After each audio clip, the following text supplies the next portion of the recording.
Assalamualaikum warahmatullahi wabarakatuh. Terima kasih Tuan dan Nona yang sudah tekan tombol like dan berkomentar juga.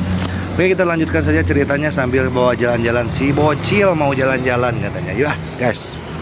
Bab 401 Rumah Sakit Pertama Tiongkok Timur. Ruang konferensi langsung terdiam. Bicara tentang kerjasama, Xie Kaidong mengulangi dengan tidak percaya. Asisten itu mengangguk, orang-orang di ruang konferensi saling memandang, dan mereka tidak dapat membayangkan bagaimana mungkin ada orang yang membahas kerjasama saat ini. Begini, Xie dan Xie Kaidong, berita ini seperti sambaran petir. Apa yang sedang terjadi? Orang yang tidak takut mati mengetahui bahwa keluarga Huang menindas keluarga Xie, masih berani datang dan bekerja sama. Sudut mulut Ye Yan melengkung, dia tidak perlu khawatir tentang sisanya. Biarkan para tamu masuk, Xie Jing segera mengambil keputusan dan memesan.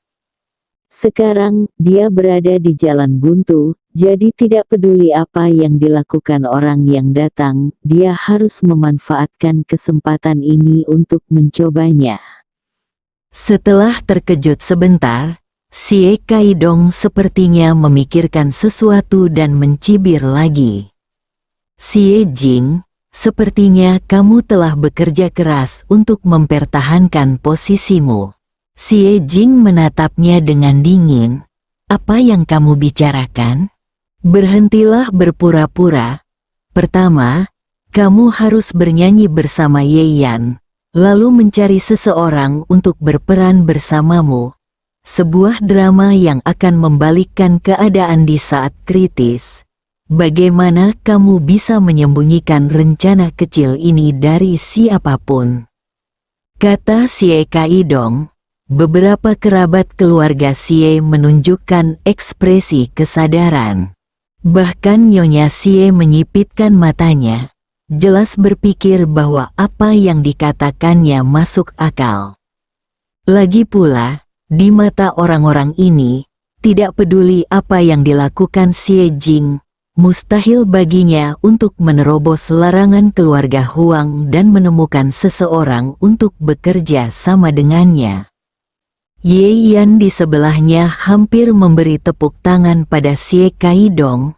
Mengapa kamu tidak menulis novel dengan ide ini? Xie Jing merasakan api di hatinya, tetapi dia tidak tahu apa yang sedang terjadi saat ini. Jadi dia hanya bisa mengertakkan gigi dan berhenti berbicara. Tunggu saja. Aku akan segera membeberkan hal yang kamu cari ini. Xie Kaidong mengangkat kepalanya dengan ekspresi bangga di wajahnya. Tak lama kemudian, seorang lelaki tua berusia 50-an masuk. Ketika dia melihat begitu banyak orang di ruang konferensi, dia terkejut sesaat, tetapi dia jelas melihat angin kencang dan ombak. Jadi dia segera menenangkan diri. Orang tua itu memusatkan pandangannya pada Ye Yan, senyuman muncul di wajahnya, lalu dia melihat sekeliling. Siapa Nona Xie Jing? Xie Jing tercengang. Apakah dia benar-benar mencarinya? Aku, kamu, dia berdiri. Orang tua itu tersenyum dan mengulurkan tangannya. Saya Direktur Pembelian Rumah Sakit Pusat China Timur. Nama keluarga saya Zhou. Saya ingin berbicara dengan Ms. Xie tentang pasokan obat perusahaan Anda. Seluruh penonton kaget. Rumah Sakit Pusat Tiongkok Timur ini adalah rumah sakit tingkat atas nasional di Tiongkok Timur, ibu kota provinsi. Itu juga merupakan rumah sakit terkemuka yang terkenal di seluruh utara. Misalnya, Rumah Sakit Pusat Tiongkok Timur adalah rumah sakit teratas di antara orang kaya. Bagaimana keberadaan seperti itu bisa menemukan bisnis kecil yang tidak mencolok seperti milik Xie? Namun ada juga suara sumbang. Tertawa, Xie Kaidong mencibir dengan jijik. Xie Jing, orang yang kamu cari benar-benar bisa menyombongkan diri. Mengapa kamu tidak mengatakan kamu berasal dari Rumah Sakit Rakyat Beijing ketika berbicara tentang Rumah Sakit Pusat Tiongkok Timur? Rumah Sakit Rakyat Beijing diakui sebagai salah satu rumah sakit terbaik di Tiongkok. Hei, sudah kubilang, berhentilah berakting dan katakan padaku, berapa banyak yang diberikan Xie Jing padamu untuk dibanggakan tentang masalah besar ini? Xie Kaidong memandang Direktur Zhou dengan ekspresi bercanda di wajahnya dan berkata. Wajah Direktur Zhou menjadi dingin. Anak muda, berhati-hatilah dengan apa yang Anda katakan. Berhati-hatilah agar masalah keluar dari mulut Anda. Xie Kaidong tertawa, kamu sangat berdedikasi. Saya sudah melakukan apa yang saya katakan, dan kamu masih berpura-pura. Retakan, Direktur Zhou mengeluarkan izin kerja dari sakunya dan melemparkannya ke atas meja.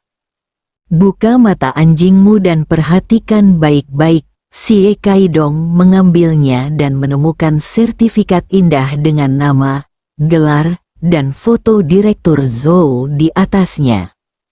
Kelihatannya mirip sekali, di mana kamu membelinya?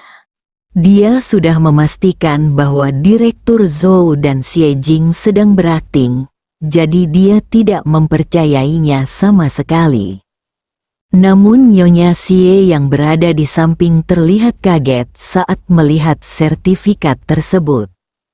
Dia bukan orang bodoh seperti Xie Kaidong, jadi dia langsung mengenali keaslian sertifikat itu. Tanda air di atasnya tidak mungkin palsu sama sekali. Xiao Dong, diam, Nyonya Xie segera memarahi. Xie Kaidong tertegun, bertanya-tanya mengapa neneknya tiba-tiba membicarakan dia. Nyonya Xie mengambil izin kerja dari tangannya, dengan sopan menyerahkannya kembali kepada Direktur Zhou dengan kedua tangannya, dan berkata sambil tersenyum. Maaf, Direktur Zhou, Xiao Dong bodoh, jangan dimasukkan ke dalam hati. Hatinya berdarah saat dia berbicara. Direktur Zhou di sini untuk membahas kerjasama. Bukankah itu berarti Xie Jing benar-benar bisa lolos dari bencana ini? Tapi Nyonya Xie tidak berani bersikap kasar. Jika Anda menyinggung keluarga Huang hanya akan melarang mereka. Tetapi jika Anda menyinggung Direktur Zhou, itu sama dengan menyinggung publik. Belum diketahui secara pasti apa hasilnya ketika saatnya tiba. Oleh karena itu, meskipun Nyonya Xie tidak rela dalam hatinya, dia hanya bisa bertahan dengan wajah tersenyumnya terlebih dahulu. Ketika dia membuat pernyataan seperti itu, kerabat keluarga Xie terkejut. Itu benar, Rumah Sakit Pusat Tiongkok Timur benar-benar datang untuk bekerja sama dengan Xie. Ya Tuhan! Apakah ini mimpi? Anda harus tahu bahwa untuk keluarga kelas 3 seperti keluarga Xie, jika mereka bisa menerima paha tebal Rumah Sakit Tersier Nasional A, masa depan akan mulus. Bahkan Xie Jing menunjukkan kegembiraan. Hanya 2 orang dengan wajah jelek adalah Ni Xie dan Xie Kaidong. Tidak. Saya tidak bisa hanya duduk di sana dan menunggu kematian. Ekspresi suram muncul di mata Nyonya Xie. Dia mengertakkan gigi dan tampak malu. Direktur Zhou, seharusnya tidak ada kekurangan pemasok besar untuk rumah sakit tingkat atas nasional seperti Rumah Sakit Pusat China Timur, kan? Bengkel kecil seperti milik Xie, sayangnya, tidak dapat memenuhi kebutuhan Anda, tidak peduli kualitasnya, obat-obatan atau jumlah persediaan. Xie Kaidong juga bekerja sama dan berkata dengan ekspresi curiga di wajahnya, "Ya, Direktur Zhou, apakah Anda benar? Apakah Anda yakin sedang mencari kami?" Kerabat keluarga Xie di ruang konferensi tercengang. Apa yang dilakukan wanita tua itu, memaksakan hal sebaik itu? Ada sedikit rasa dingin di sudut mulut Ye Yan, tapi dia bisa melihat dengan jelas bahwa lelaki tua ini ingin mengacaukan masalah ini demi keuntungannya sendiri, terlepas dari perkembangan Xie. Ini sangat tidak tahu malu dan konyol. Xie Jing juga melihat apa yang dipikirkan Nyonya Xie, dan kemarahan muncul di matanya. "Nenek, kamu. Ada apa denganku? SIS adalah perusahaan farmasi dan harus didasarkan pada integritas. Jadi apakah salah jika aku mengatakan yang sebenarnya, atau hanya untuk menghasilkan uang? Tidak bisakah kamu memiliki hati nurani?" Benar, seolah-olah dia benar-benar benar. Xie Jing tidak menyangka neneknya bisa begitu egois. Tidakkah dia tahu bahwa jika keluarga Xie menjadi lebih baik, dia juga akan mendapat manfaat? Hanya untuk memperebutkan kekuasaan, dia sebenarnya bisa melakukan sesuatu seperti merugikan kepentingan keluarga Xie. Direktur Zhou, Xie Jing tidak peduli untuk berdebat dengan Nyonya Xie dan dengan cepat berbalik untuk menjelaskan. Namun Direktur Zhou mengangkat tangan untuk menghentikannya. Bab 402. Ada dua tamu lagi. Ekspresi Xie Jing berubah.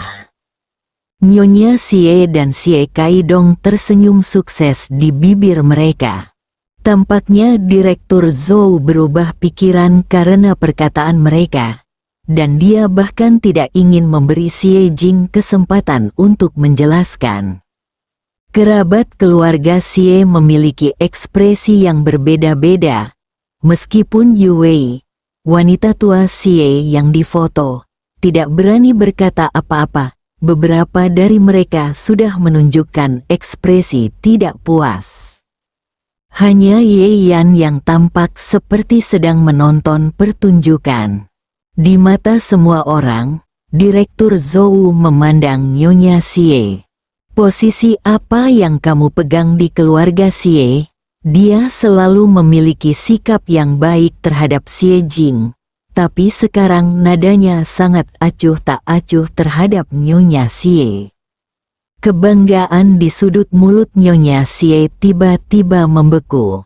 Daging di wajahnya bergerak-gerak, dan dia memaksakan senyum. "Meskipun saya tidak memiliki posisi saat ini, tapi..." "Lalu apa posisimu di keluarga Xie?" Direktur Zhou tidak mendengarkan lagi dan menatap langsung ke arah Xie Kaidong. Nadanya menjadi semakin serius. Xie Kaidong tampak jelek dan mengertakkan gigi sambil menjawab, "Saya tidak punya posisi sekarang. Dulu." Sebelum dia bisa menyelesaikan kata-katanya, Direktur Zhou memotongnya dengan mencibir. "Benar-benar konyol. Saya di sini untuk berbisnis dengan SIS Pharmaceuticals. Kalian berdua bahkan tidak memiliki posisi serius. Jadi bagaimana kalian bisa berani berbicara omong kosong di sini?" Nyonya Xie dan Xie Kaidong tidak pernah menyangka bahwa apa yang menunggu mereka akan begitu tidak tahu malu dan tidak tahu malu. Wajah kakek dan cucunya tampak seperti baru saja makan kotoran, dengan warna hitam dan merah di birunya. "Apa katamu?" Xie Kaidong menjadi marah dan ingin mengutuk. Tapi wanita tua Xie tidak kehilangan akal sehatnya. Dia meraihnya, mengertakkan gigi, dan menggelengkan kepalanya. Xie Kaidong menjadi tenang dan menatap mata dingin Direktur Zhou, dengan sedikit keringat dingin di dahinya. Xie Kaidong kemudian teringat bahwa Rumah Sakit Pusat Tiongkok Timur adalah lembaga milik negara, dan Direktur Zhou adalah anggota pemerintah. Terlebih lagi, mereka yang mampu mengambil alih pengadaan memiliki jaringan kontak yang luas. Jika dia benar-benar memarahinya, dia akan mendapat masalah besar. Memikirkan hal ini, Xie Kaidong menelan dan menekan rasa malu dan marah di perutnya. Ruang konferensi menjadi sunyi untuk beberapa saat. Ye Yan terbatuk pelan dan mendorong Xie Jing. Xie Jing juga sedikit terkejut dengan momentum Direktur Zhou. Dia sadar setelah diingatkan olehnya dan dengan cepat berkata, "Maaf, Direktur Zhou, masalah internal keluarga Xie kami telah membuat Anda tertawa." Direktur Zhou berbalik dan melunakkan sikapnya, "Tidak masalah, saya mengerti. Setiap keluarga memiliki sutranya sendiri yang sulit untuk dilafalkan. Pada usia Xie, sudah bagus untuk memiliki prestasi seperti itu. Anda tidak bisa menutupi semuanya." Xie Jing merasa tersanjung. Direktur Zhou juga sangat baik padanya. Ye Yan sedikit tidak berdaya di sampingnya. Zhou tua ini, ada baiknya dia secara khusus memberitahunya sebelum datang ke sini untuk bertindak seperti biasa. Direktur Zhou sepertinya memperhatikan tatapan Ye Yan, lalu dia terbatuk-batuk dengan canggung dan mengubah sikapnya. Saat ini, kerabat keluarga Xie di ruang konferensi telah sepenuhnya memahami situasi saat ini. Mereka semua juga menyadari bahwa kesulitan keluarga Xie sudah tidak ada lagi. Tidak peduli betapa hebatnya keluarga Huang, mereka tidak dapat mengelola unit medis tingkat atas nasional seperti Rumah Sakit Pusat Tiongkok Timur. Dengan saluran ini, Xie dapat sepenuhnya mengabaikan saluran kecil di masa lalu. Dengan kata lain, larangan keluarga Huang kini menjadi lelucon dan sama sekali tidak menimbulkan ancaman bagi keluarga Xie. Dan yang juga menjadi bahan lelucon adalah Bu Xie dan Xie Kaidong. Melihat Direktur Zhou dan Xie Jing mengobrol dengan gembira, kakek dan cucunya hanya bisa mengertakkan gigi dan mengutuk dalam hati. Di sisi lain, Xie Jing masih sedikit bingung. "Direktur Zhou, saya tidak mengerti. Keluarga Xie memang terlalu kecil. Mengapa Anda memilih kami?" Direktur Zhou tampaknya tidak terkejut dengan reaksinya, dan memberikan jawaban yang sudah disiapkan. Xie meremehkan dirinya sendiri. Meskipun Sis Pharmaceuticals kecil, mereka baru saja membeli sejumlah peralatan kelas dunia, sehingga kualitas obat yang diproduksi sepenuhnya memenuhi standar kami. Ketika dia mengatakan ini, Xie Jing lebih menerimanya. Peralatan ini dibeli melalui hubungan Ambro Group saat kami bekerja sama dengan Ambro Group. Untuk membuktikan perkataannya, dia mengeluarkan kontrak dari tasnya. "Ini adalah kontrak yang saya buat ketika saya datang ke sini. Anda bisa melihatnya dulu." Direktur Zhou, "Ini bukan tempat untuk membicarakan bisnis. Silakan pindah ke kantor saya." Direktur Zhou melambaikan tangannya, "Tidak perlu khawatir." Xie Jing tercengang. Direktur Zhou tersenyum dan menjelaskan, "Masih ada tamu yang belum datang, mari kita tunggu bersama." "Apakah ada tamu? Siapa?" Xie Jing dan kerabat keluarga Xie tercengang. Nyonya Xie dan Xie Kaidong menghirup udara dingin yang panjang. Apa artinya? Bukankah ini cukup? Segera setelah Direktur Zhou selesai berbicara, asisten baru saja membuka pintu dan masuk lagi, dengan keringat di wajahnya karena gugup. Terima kasih, Tuan Xie, di luar. Dia menelan ludah sebelum mengumpulkan kata-katanya dan berkata, 2 tamu lagi keluar. Mereka bilang mereka dari Rumah Sakit Rakyat Beijing dan Rumah Sakit nomor 1 Tanglin. Ada ledakan keras di ruang konferensi, sehingga semua orang merasa kepala mereka berdengung dan bingung. Aku akan meminjamkanmu kata-kata yang bagus. Ye Yan melirik Xie Kaidong dan berkata dengan sinis.